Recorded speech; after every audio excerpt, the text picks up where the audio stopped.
שהוא חלש ולגעת לו בנקודת חולשה שלו.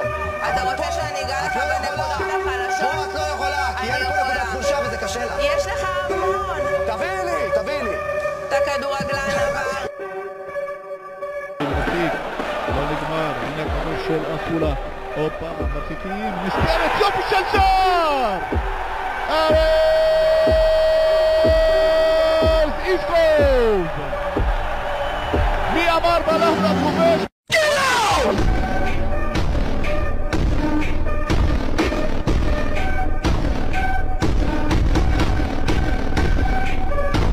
יש לך בעיה עם איך שאני נראית?